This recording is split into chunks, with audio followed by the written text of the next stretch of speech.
Hey everybody, welcome to Takeoff with John Clark, and we're about 3 weeks away from the Eagles season. And of course, Birds fans are fired up for the Eagles coming back to defend their Super Bowl championship, even though the Eagles say they are not the defending Super Bowl champions. So let's bring in a man who knows all about this, coming off of a Super Bowl championship. Eagles Super Bowl winning head coach Doug Pederson. It is always good to see you, Doug. John, thanks. So good to see you. Appreciate you having me. Yeah, and I tell you, Doug, you know all about this, where you win the Super Bowl, and it was the first Super Bowl in the history of Philadelphia, and then you come back and you start to feel it. Eagles fans want another Super Bowl. So give us an idea of some of the pitfalls and some of the challenges and some of the things that you have to watch out for. Yeah, first of all, you're coming off an extreme high. The whole season is just a roller coaster type season, and you finish up in that last game, and you're hoisting the Super Bowl trophy and the Lombardi trophy, and it's just it's a roller coaster of emotions for several months. Really, you're still riding it, even all the way into your offseason program. You're still riding that roller coaster, and people congratulating you and all of that, and then the thing that when I look back on it and some of the things that we did, and you got to think about the price of success, right? You got to think about, winning and losing. Even when you have a bad season and you lose, how are you going to rebound and make it worthwhile the next year? And in this case, you're coming off a Super Bowl win. Well, what are you going to do to try to repeat, to try to get back into that game again? And it's that price of success. And what are you willing to give up? What are you willing to sacrifice? Players, coaches, the front office, the entire organization. And, those are the things that you think about. And what can you do? You can't go back and just try to repeat everything you did a year ago, because it really doesn't work. You've got to do something a little bit different that's going to motivate you, that's going to carry you through the offseason program. Are you going to go to the offseason program? Are you going to you're going to be one of those guys that wants to skip just because you had a great season the year before, or what it might be, you get into training camp, and are you going to push just a little extra hard? Or are you just going to kind of coast through camp and try to get to the regular season and then go? And there's all kinds of things that you think about, and it's just that price of success of the sacrifices that you need to make to put yourself in position to do it again. And again, that's for everybody. That's coaches, players, and John, I'll even kind of piggyback on that. I did watch, I watched the first half of the Eagles game the other night, and there were a lot of interviews of players, kind of the pregame stuff. I watched your interviews that you had, and all the play, and they're saying the right things. They're doing the right things. They're hitting the reset button, and that's what you have to do. You've got to just enjoy it, enjoy the journey, but at the same time, they know how hard it is to get to that game and what it takes, and they were saying the right things, doing the right things, and the expectation should be in that game again. And you talked about it. It's almost harder maybe sometimes to deal with success, right? Because, I mean, Jalen Hurts coming off that Super Bowl loss a couple years ago to the Chiefs, when you watch that NFL Films video where he says it changed his soul, losing that Super Bowl, like he was on a mission. So he learned from that loss. But like you're saying, is it almost harder to learn from success and when you're on the mountaintop to try to find that chip or have that mission again?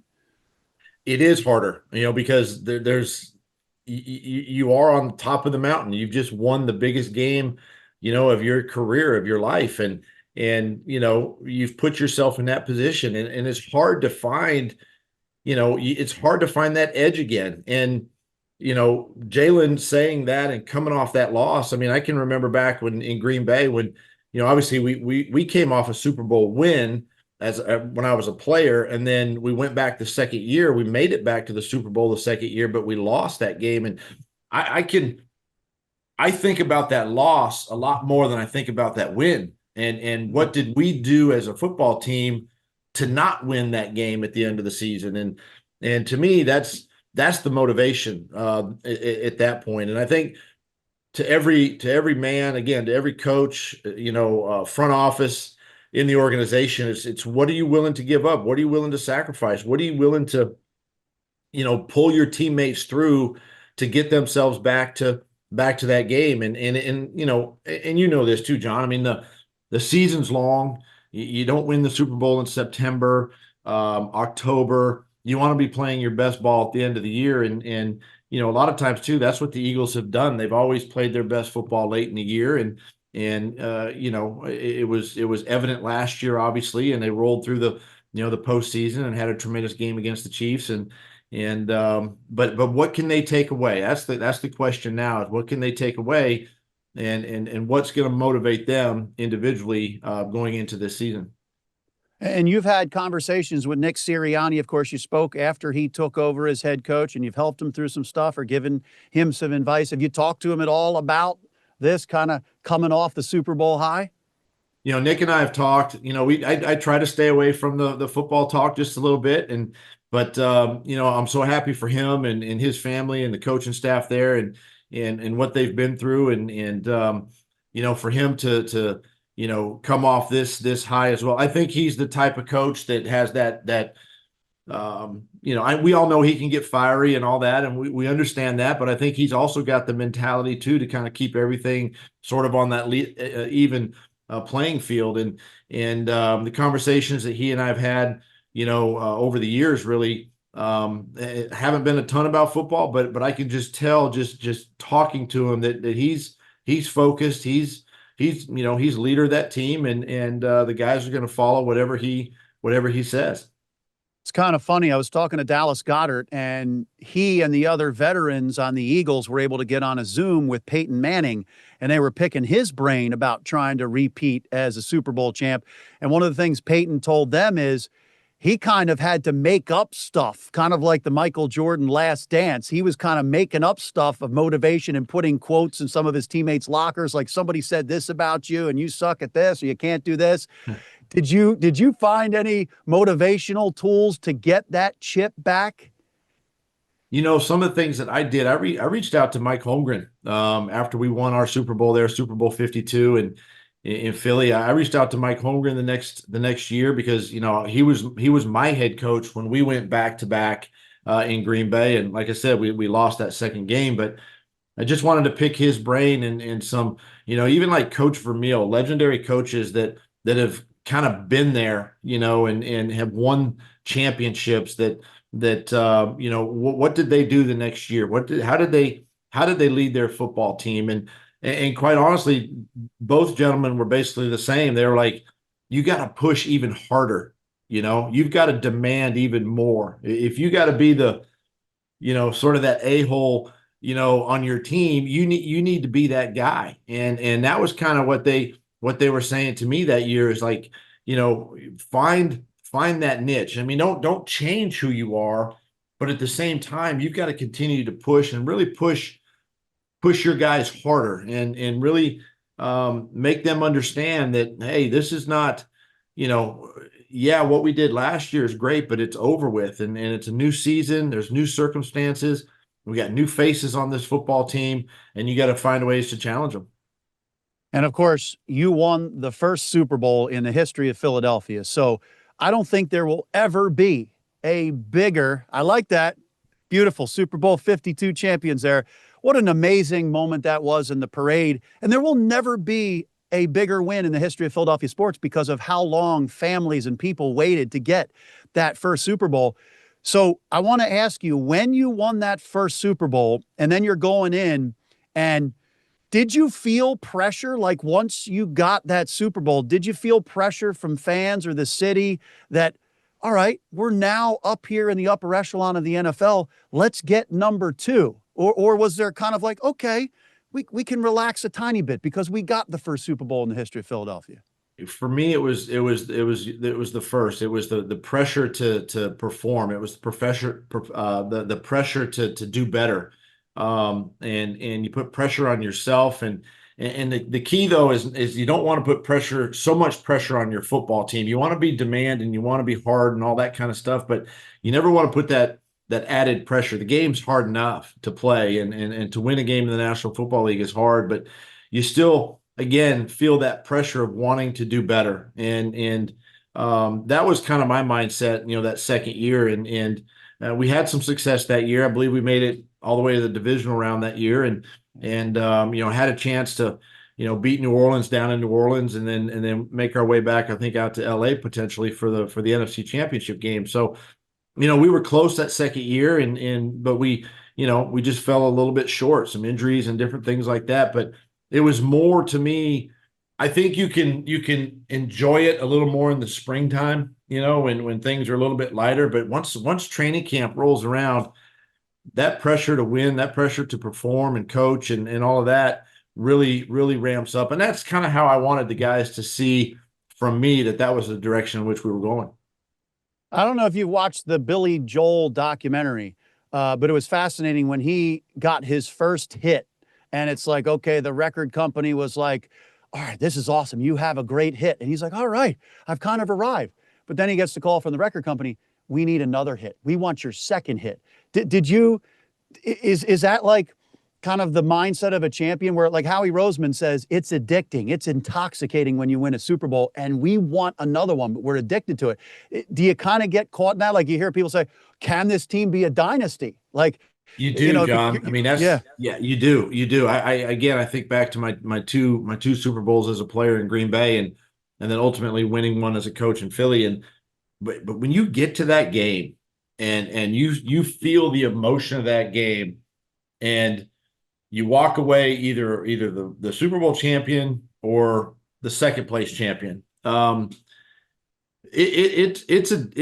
It's almost like a drug. It gets in your system, and you want to get back to that game the next year. I think that's something that it's hard to explain to people that have never been on that stage, to understand that, man, when you walk away from that game and you're holding the Lombardi Trophy and you walk off that field and you get back to, in this case, you get back to Philadelphia the next day or whatever, man, it's like, when can we get back on the field and start doing this again? Because you want to do it again, and you want to do it over and over and over, and it becomes addicting, and it becomes, and I think too that's where the pressure comes from, is the fact that you want to get back to that game.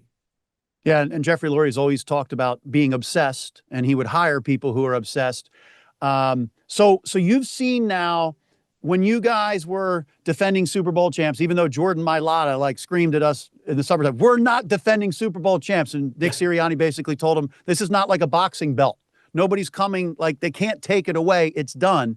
But what do you think Howie learned from that first Super Bowl? Because he said, okay, maybe they had an older team going into 2018. And this year, they have the youngest defense. They had to allow or let some defensive players go to big money. But now you've got young first, second, third year players. There's a lot of competition and jobs on defense. What do you think he learned from your experience together going in 2018? Yeah, I think you hit the nail on the head, John. I think one of the things, we had an old football team, really my first couple of years there, and we tried to get younger as the each season, went along, and you start playing more younger guys, and I think it takes some time, and I think those are lessons you learn when you build your roster. You want that good mix of veteran leadership, obviously, which we had in 17 and 18, and then obviously had some really good young players. I think you think of Carson Wentz, right? I mean, he got us to 11-2 that year, and you think about some of these young players that we had, and the undrafted guys, the Corey Clements, who had huge roles on our football team, and guys like that. And I think those are lessons to be learned as you carry it forward. That you got to have that good mix on your roster. You got to have the right guys. Number one, I think the number one position, though, you got to have the quarterback on your football team. I mean, every team that wins the Super Bowl has a great quarterback. And so the Eagles have that in Jalen Hurts, who we drafted, there. And so they got the right leader there. And then you start mixing the youth around him. And sure, you might bring in a free agent and have to pay him for a year, whatever, and you get something out of him, or you have to restructure. And this is all this is all part of that restructuring the next year, and kind of erasing last year. Your roster changes. It completely changes, and it morphs into something different, the next season. And I think those are things that Howie's looked at. He's got great people working there for him and with him and putting this team together. And you go out and you get a Saquon Barkley, right? And you go out and you get a nice running back that way, and it really helps your team. And but then again, you go to this year, and as you mentioned, you're going to have to let some people go. That's just the nature of the business. But if you draft well, you've drafted that replacement and you've developed that guy. And so that's what you're seeing now with the Eagles. And when you watch them, maybe you don't recognize all the names on the field anymore, but at the same time, these players are getting valuable reps that are going to help this football team win and win down the stretch. Yeah, and it's interesting because when the Phillies won the 2008 World Series, they then replaced Pat Burrell in left field, and then they brought in somebody completely new. Do you almost have to like pick a couple spots where you're like, we have to inject somebody new? Or like in this case, the Eagles defense at training camp, I'm watching this and I'm like, I think this is a great thing because the offense is pretty much set. There's really no jobs up for grabs, but on defense, you've got a cornerback spot, a safety spot, a linebacker spot, third and fourth edge rusher spots. Does that kind of create that intensity and maybe that chip that you've got all these guys, especially young guys, competing for jobs? Yeah, I think you're absolutely right. I think that's the chip that your team needs. And that's, Jeff Stoutland says it all the time, right? I mean, competition fuels emotion. And when you build and have competition on your roster and within your roster, that fuels the emotion for your football team. And so, I think having those positions sort of open, yeah, it challenges everybody, and everybody has to play at their best, and they got to play at a certain level, or otherwise you're going to be on the sideline or not on the team, and yet that's where they are, and I think that's exciting for the fans. I think it's exciting for the team, the club, and really watching all these kind of pieces come together. And Coach Fangio is one of the best D coordinators, in the league, and he knows how to use those players. He can put them in positions to be successful, and he's done that. He did it last year, And again, you look at the defense. I think we come there in week 3 last year. They came to Philadelphia, and it's always been that if you're going to catch the Eagles, catch them early in the year, not late in the year. And that defense evolved as the season went on, and he does a great job of that. And again, it's really going to be exciting, I think, and fun for the fans to watch and just see how this team shapes up through the 25 season. Doug, you brought up Vic Fangio. So last year, of course, you're drafting Cooper DeJean, you're drafting Quinyon Mitchell, and then he inserted them around the 4th game. Cooper became the nickel cornerback. Give us an idea, having faced Vic Fangio. I don't know how many times you faced him, but he took an incredible amount of young players, and he's got young players again. But what makes him so tough to game plan against, and what does he do defensively? Well, if you remember too, he was with the Bears, the double doink game. He was the Bears D coordinator up there, and but just coaching him, he's such a smart defensive coordinator. Again, goes back to how he utilizes his players, and the scheme may not be a complicated scheme because you see a lot of similarity in his defenses, but there's a lot of nuances with timing up pressures or stunts, showing a cover 4 look, four DBs across the back, and then at the pre-snap, and then at the snap, he's going to rotate guys down, and just the subtleties and nuances of his defense makes it complex. But at the same time, he's one of those guys that says, hey, I'm okay, giving up, a 50, 60, maybe even potentially a 70-yard drive, but we're going to bow our neck in the red zone, and that's where they've been really good, is in the red zone. And he's had a great red zone defense. He changes his scheme a little bit and his philosophy a little bit down there. You see so much of the sort of the cover 0 sort of umbrella, even though they're not pressuring, it's just a cover 0 kind of a smother effect in the red zone, and they're good tacklers. I mean, my gosh, they're good tacklers, especially guys in space, and that comes from working on that stuff. You can't just, not work on it and expect guys to tackle. It doesn't matter. And they're really good that way. So it's a simple but yet a complex scheme. They're good tacklers. He puts the right people in the right spots. And again, he develops the young talent, and that's what you've seen on this team. Such a good point about the tackling. And it's funny because I don't know if you've seen his press conferences, but he's a straight shooter and he constantly is putting it out there. We need more practice time. Well, we want to play our defensive starters in the games. So Nick last year, he's like, all right, you could play your defensive starters in the first game. We don't play offensive guys. Well, but he's such an old school guy, Yeah. and he wants to be in pads, and he probably wants to be tackling a little bit more in practice if he can, and all of that kind of stuff. But yeah, he's a classic old school coach, but he does a heck of a job. Yeah. So when you're watching the Super Bowl and you have a lot of connections, I mean, I can't even imagine what it's like for you to watch these two Super Bowls, Eagles, Chiefs. But when you're watching that, have you ever seen Patrick Mahomes running out of the pocket like that and the pressure that was after him and then causing him to throw those picks?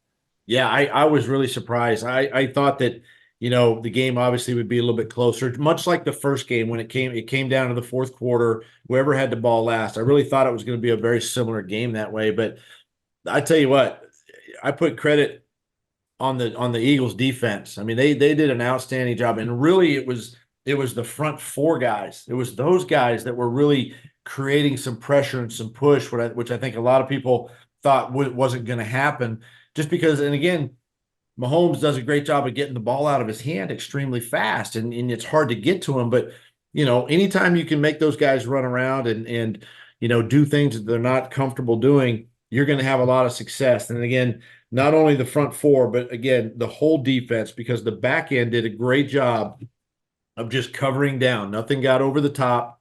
They kept everything in front and made it tough for the Chiefs in that game. So let's go back to when you drafted Jalen Hurts, you and Howie and Jeffrey Lurie. And it struck me when I interviewed Jeff after they won the Super Bowl, he said that they were obsessed with getting Jalen Hurts in that draft. And that struck me because I was like, okay, you have Carson Wentz, although he was hurt a couple years. Right. But he said you guys were obsessed with getting Jalen Hurts. Is that pretty accurate? It's very accurate. It's very accurate. We woke up and got, it was Friday, it was day 2 of the draft, and Jalen was still on the board, obviously. And we had those conversations like, if he's there at our pick, what are we going to do? And to every man, it was like, let's pull the trigger on this kid. We did our homework on him. We vetted him. I loved everything about Jalen, his work ethic, the people you talk to, his coaches, even his parents, just a classy kid. And what he went through from Alabama to Oklahoma, getting benched really in Alabama, for Tua. And then he comes out of that and he goes to Oklahoma and he has success. He could have easily maybe folded up the tents and says, you know what, I'm going to go to the NFL, see what happens, stays in school, goes to Oklahoma, has a good career there at Oklahoma, and just we were obsessed with Jalen Hurts. He's all about winning. He's all about doing things right. He's not flashy. He doesn't come off that way, and very humble human being, and just loved everything about him. So when we got to that pick that first day or that second day, we were like, let's do it. Let's get him in here. Let's let him learn from Carson, because 2 athletic guys. Let him get in here and learn. And by the end of the season, though, he was starting 3 or 4 games for us. So can you honestly tell me, you were obsessed with getting him? Could you have pictured Super Bowl MVP, 2 out of 3 Super Bowls? There's only 4 other quarterbacks in the history of the NFL who've made 2 Super Bowls before the age of 27. Could you have honestly pictured this level of success? It's hard to picture this level of success. I just knew. I'll say this: Russell Wilson was the only other quarterback that I spent time with, and of course I spent time with Nick Foles. But from a standpoint of thinking this guy's going to be a true winner, Russell Wilson was the other guy. And when I went to the University of Wisconsin, after he transferred, went to Wisconsin and played, I went up there, worked him out. And I came away going and thinking that this guy is going to be successful wherever he ends up, whichever team he goes to, he is going to be successful. That's just the way he's wired. When Jalen Hurts came around, I felt the same thing. And I didn't, publicly say any of this stuff, but that's just how I felt in my heart. I was like, wherever this guy ends up, he's going to be a winner. He's proven it his whole career. He's battled his whole life and put himself in position to be successful. And a lot of guys in the NFL have done that. There's a lot of quarterbacks that have done that. They've grown up, they've had success. I mean, Carson Wentz, Nick Foles, all the guys that we've had in Philly, those guys, they had success there. But there's just something about the Russell Wilsons, the Jalen Hurtses of the world that stands out. The leadership ability, the motivation, the drive, the work ethic, just wanting to win, and doing whatever it takes to get there. And so I'm not surprised. It's hard to, you can't just say, I would have predicted this, 5 years ago or whatever, but it just doesn't surprise me that he's having the success at an early age in his career. And there's a bridge here with you helping the Eagles and leading the Eagles to their first Super Bowl. And then you made the decision to put Jalen Hurts in there as the starter because Carson was struggling and he's had injuries. So when you're watching the Super Bowl and you see Jalen Hurts win the Super Bowl and be Super Bowl MVP, what is that feeling like for you? Because you were his first coach here in the NFL. You feel very, very prideful. You're very proud and very happy for him. I did reach out to him and congratulate him, and he obviously responded and sent a text back, and you're just proud. You're just proud of the opportunity to draft a quarterback and then watch him have success. My only regret is not being able to coach him further, right? I just had him for the 1 year, and that's okay. But to be able to watch it from afar and to see the success, it just goes to show that and I think of this along the lines of like Pat Mahomes too, with Patrick Mahomes, and Andy Reid drafting him in Kansas City, and you see the success that he had, right? His whole career. And now you're seeing this with Jalen Hurts. So you got to spend your time, you got to do your due diligence in the offseason, you got to draft smart, especially at the quarterback position. And it's probably the hardest position to draft. Because there are a lot of unknowns at drafting the quarterback spot. But obviously the Eagles, hit that nail on the head with Jalen Hurts, and he's only gotten better. He'll continue to get better, and he's the right guy leading that football team. So help us in Philly figure this out then. I don't know if you've seen a lot of TV. Cam Newton didn't have Jalen Hurts in his top 10 quarterbacks. Chris Sims also played the game. He had him as his 9th quarterback in the NFL. And then they just had the Athletic article come out where they have, I guess, 50 executives, coaches and executives, general managers, stuff like that. And he is considered a second-tier quarterback in the NFL, according to coaches and players. 9th, tied with C.J. Stroud. I've seen Baker Mayfield and other names. Give me an idea of why, let's say, he's not considered a top 6 or 7 quarterback. Is the league saying, well, he's got all this talent around him and that he's just kind of being a point guard? I mean, because he's Super Bowl MVP. Through the playoffs, you saw them throw the ball some more. And when they needed to throw the ball, he had great success with it. So we're trying to figure this out in Philly.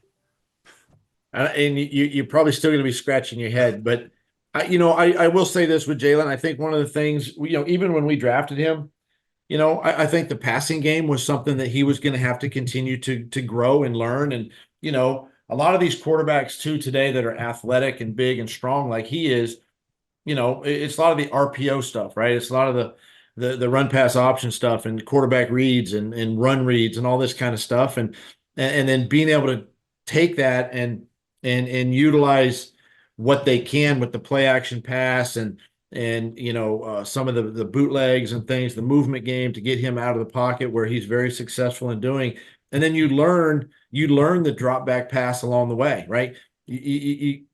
Third down is your critical down. And one of the things that I think separates him is his ability to run on third down. I mean, he burned us a couple times on third down, and first down, he stay on the field and all this other stuff. So it could be a lot of different factors, but I don't know.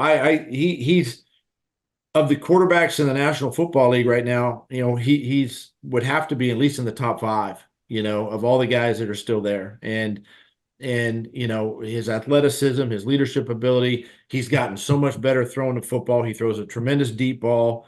Doesn't take a lot of risk with the ball. So I don't know. It's probably something you're going to have, you're going to be debating for forever and ever and scratching your head on. And it keeps talk radio and TV Yeah. analysts in business. Because it's interesting to me because Lamar Jackson, right? They've got him highly ranked, 5 or 6, top 5 or 6. But he was another one, John. He was another one that came Right. out. He was an athletic guy, but had to learn the passing game. And he's learned the passing game his career. And Jalen's done the same thing. So I just don't understand that. Yeah, and Jalen had a lot of turnovers the year before when the Mm-hmm. Eagles, had a collapse, and he cleaned it up. He cleaned it all up. And like you said, he's not taking as many risks. So to me, I saw Lamar Jackson in the playoffs. He's throwing some picks. Justin Herbert, he threw 3 or 4 interceptions in a game. So to me, I think it's like maybe they say, well, he's got the best offensive talent around him in the NFL. Saquon Barkley, best running back, best offensive line. A.J. Brown, you could argue, 1 or 2 best receivers in the NFL. And they say, well, he's got all this talent, so he's not necessarily winning games for them. But I'm like, they didn't hold that against Joe Montana, having Jerry Rice, No, right? you'd have Jerry Rice and Roger Craig and all these guys, great defense. I mean, the whole thing. I mean, Yeah. it's always the debate every year of the quarterbacks in the National Football League and you know I guess you got to take the whole thing. I mean, he does have a really good supporting cast, and that I'll tell you this. Any quarterback would tell you the ability to run the football in the National Football League is just going to help your passing game. And with the ability and the addition of Saquon a year ago and what they've done, he goes over 2,000 yards as a runner. I mean, my goodness, that's just going to help out your passing game tremendously, right? And then as long as they don't, keep running Jalen Hurts as much, Yeah. let him run on his own when he needs to. Um, keep the longevity of that quarterback position and so yeah, I think this is going to be a debate for forever and ever. And would you agree that Jalen Hurts was the best quarterback in the 2 Super Bowls against Patrick Mahomes? I would say yes. The first one, I think it was a little bit of maybe a tale of two halves, but Jalen played extremely well in that first Super Bowl. Pat just made plays down the stretch that obviously put his team in Yeah. position to win that game. Um, Yeah, with his but legs on that one play right up, yeah, and he had middle a of the he had a field. bum. I think he had a bum ankle or a foot or Yeah. something at that time and made that scramble. But you go back to last year and you know Saquon Jalen Barkley was shut down by the Chiefs, basically. he could not do his thing, and Yeah. the passing game is what carried him in that Yeah. football game. And Jalen carried him, put him on his back, and again, that's what good quarterbacks do. And I should say this: that's what great quarterbacks do. And Jalen was great that day.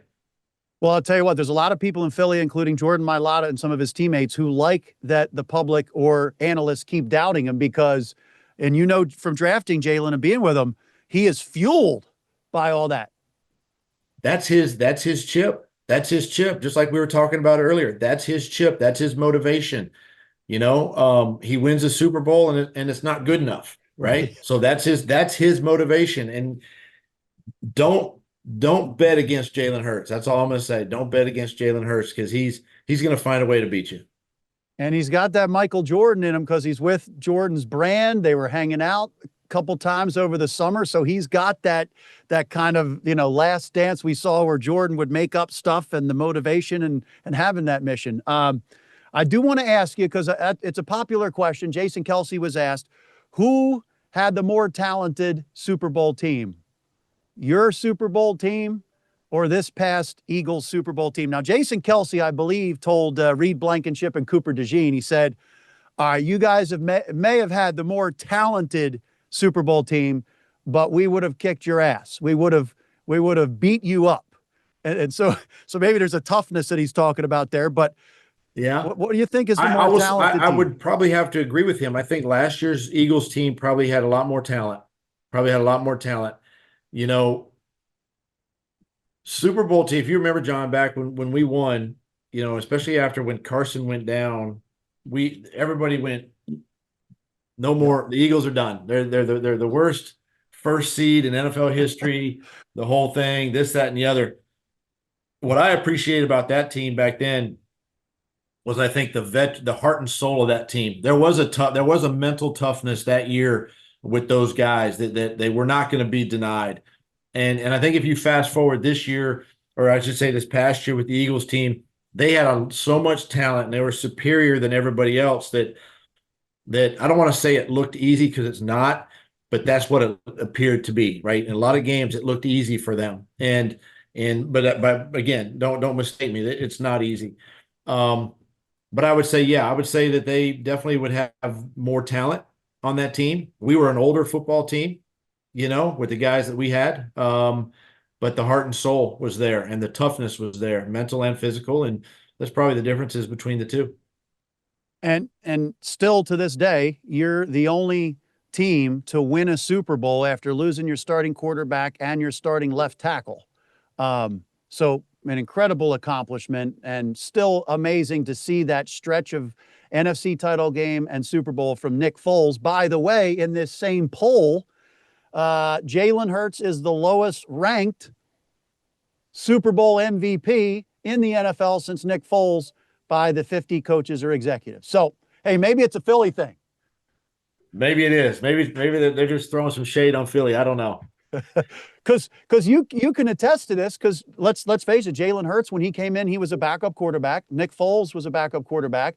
But the stretch of games that they had collectively in the biggest moments, is there something that you saw in Nick Foles and Jalen Hurts where, okay, maybe Nick didn't play his best in that Falcons game, but boom, NFC title game and Super Bowl in the biggest of moments.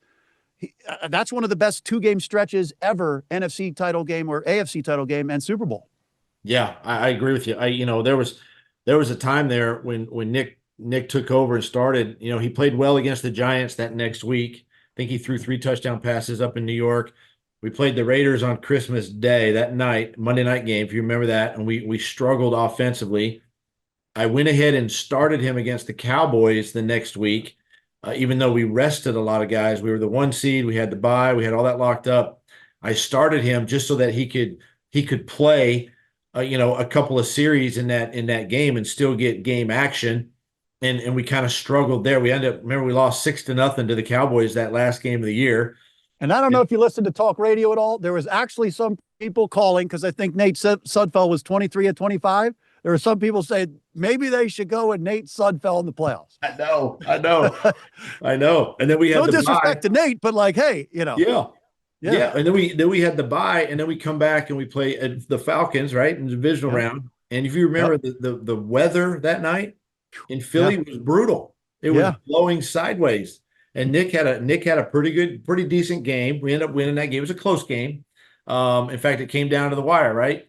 All right. But by the way, I got to ask you, how many times have you visualized like the ball was there for Julio, right? It was up here, but it went through. It was actually thrown too far out of bounds. That's the thing. Matt Ryan threw it a little bit too far out of bounds, so he was going to come down out of bounds regardless. But yeah, it's like that one and the Hail Mary at the end of the Super Bowl. Those balls are hanging in the air for a long time. Are those two of the things that where you like, maybe like you would have had nightmares if the opposite happened? Yeah. It would have been hard to overcome something like that. You think about that stuff all the time. And how about Nick did have in the Falcons game the ball over the middle that got kneed. The ball goes into the knee of, am I wrong? Is it Keanu Neal? Am I the wrong name? No, Keanu Neal was there. Yeah. And did it go off his knee? Like he didn't catch it. What goes on? I mean, imagine, if things go another way in some of those plays. And then that's the other thing too, is you got to have that luck on your side too, right? I mean, that's part of it. And, and the Eagles had it last year a little bit, and we had it obviously in 17 and 18. And, but yeah, it's just, it's incredible. You do think about things like that, but then I have to pause and go, no, that never happened. This happened right here. That's exactly right. So let me ask you a question. Eagles fans, of course, first Eagles Super Bowl ever. are there certain moments, like sometimes before you go to bed, or like during the day or something, where things pop in your mind? What are a couple of visualizations that pop into your mind from NFC title game, that Super Bowl win, anything that still to this day? The biggest thing, and people always remind me, of course, the Philly special. I mean, that's the play that stands out to me a lot. And I do think about that, and I have some memorabilia around the house about that play and stuff like that. So, that's obviously a big one. I do think about the fourth down play late in the game to Zach Ertz. It was 4th and 1. We completed it for a 2-yard gain and stayed on the field. I think about that play, that pops. The other play that I think about a lot too is the flea flicker in the Minnesota game, the NFC Championship. I think we had just crossed midfield and got the first down, and I called that play the flea flicker. And then the other couple plays, I really I've never done this. I've never done this before. Before then was if you remember in the NFC Championship game, we got the ball right before halftime, and I called 2 screenplays back to back. And the first one went for about 15 or 20. The second one, we took it down all the way down to like the 15-yard line. And then we ended up scoring. I think we kicked a field goal maybe at the end of the half, and then we got the ball back to start the third quarter. So calling those 2 screens back to back are is another situation that obviously I think about. So there's several. The sack fumble by Brandon Graham in the Super Bowl at the end of the game on and Derek Barnett scoops it up, and then just so many. And then of course the Hail Mary. I think about that thing. That ball's just hanging up in the air. Not and that thing. Oh, Gronkowski's down there. Yeah, it's Tom Brady Rebounding. Yeah, yeah, you're right. You're right. There's a lot of there's several plays from that season, that especially those last 2 games that I think about, and then when I see people all the time, it's always about the Philly special, making that call and the execution, and what a play, what a great play.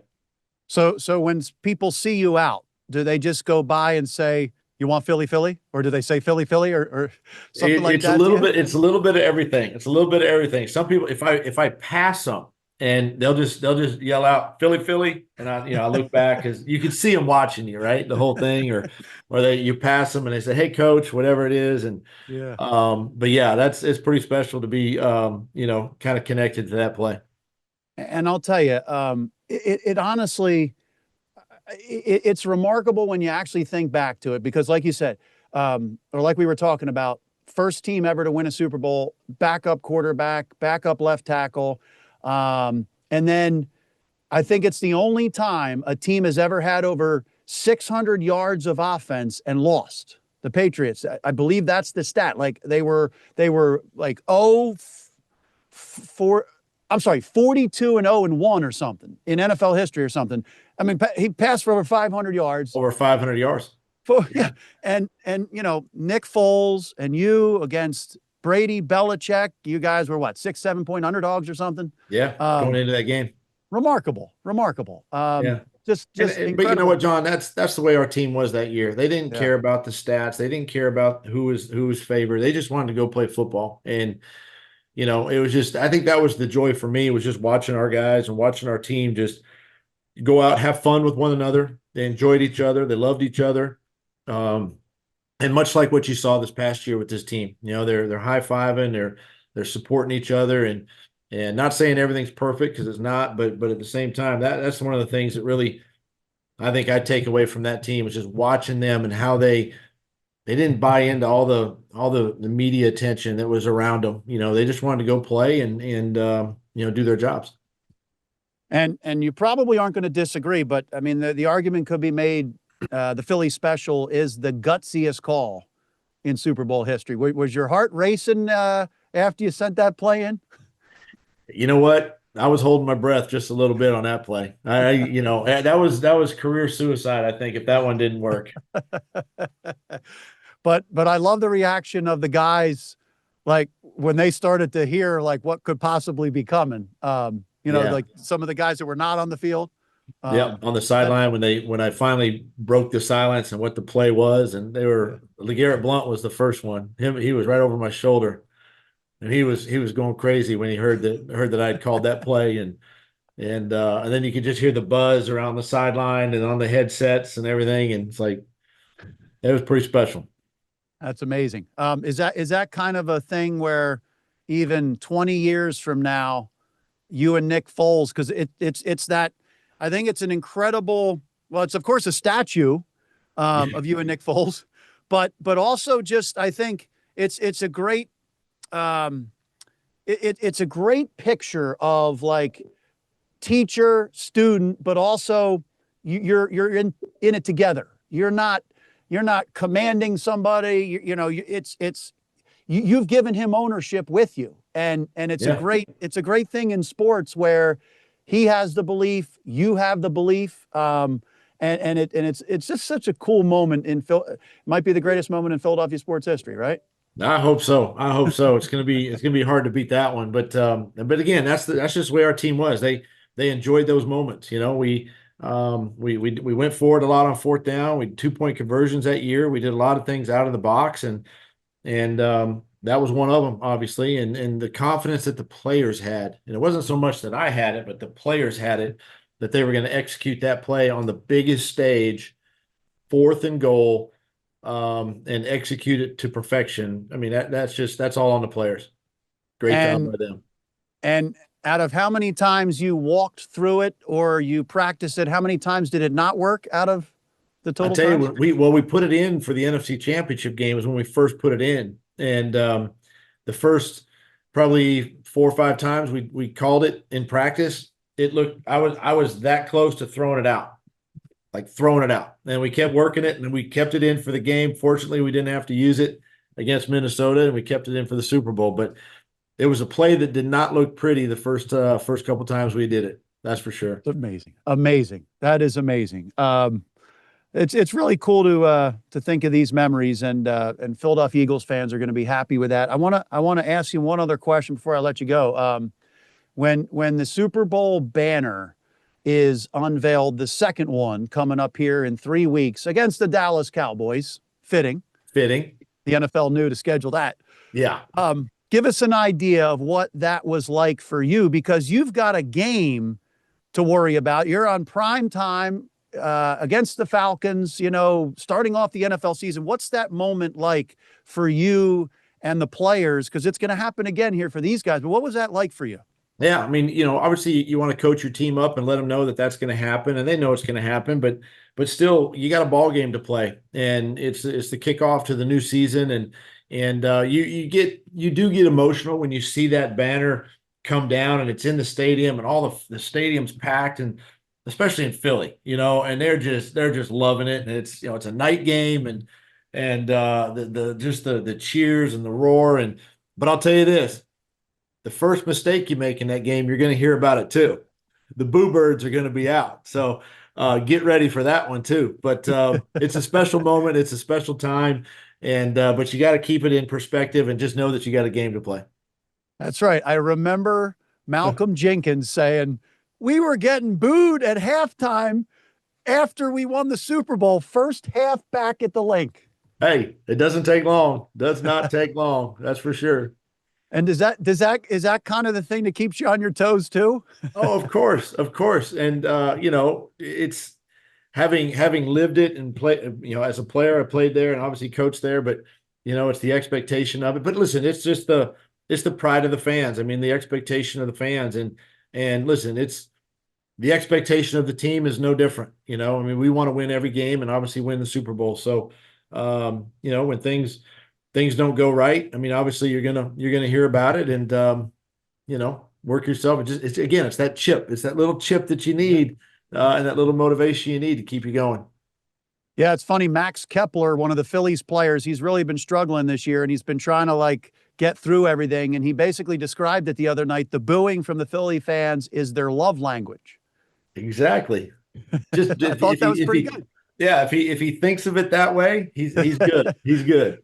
That's great. Well, it's really cool to relive some of these moments with you and your perspective. I think Eagles fans are going to enjoy hearing this, because I tell you, the other part of what we talked about of trying to get that chip and get your work in every day. And maybe you got to do even better, because what was it like for you as a coach and a team every single week when you are coming out there as the Super Bowl champs?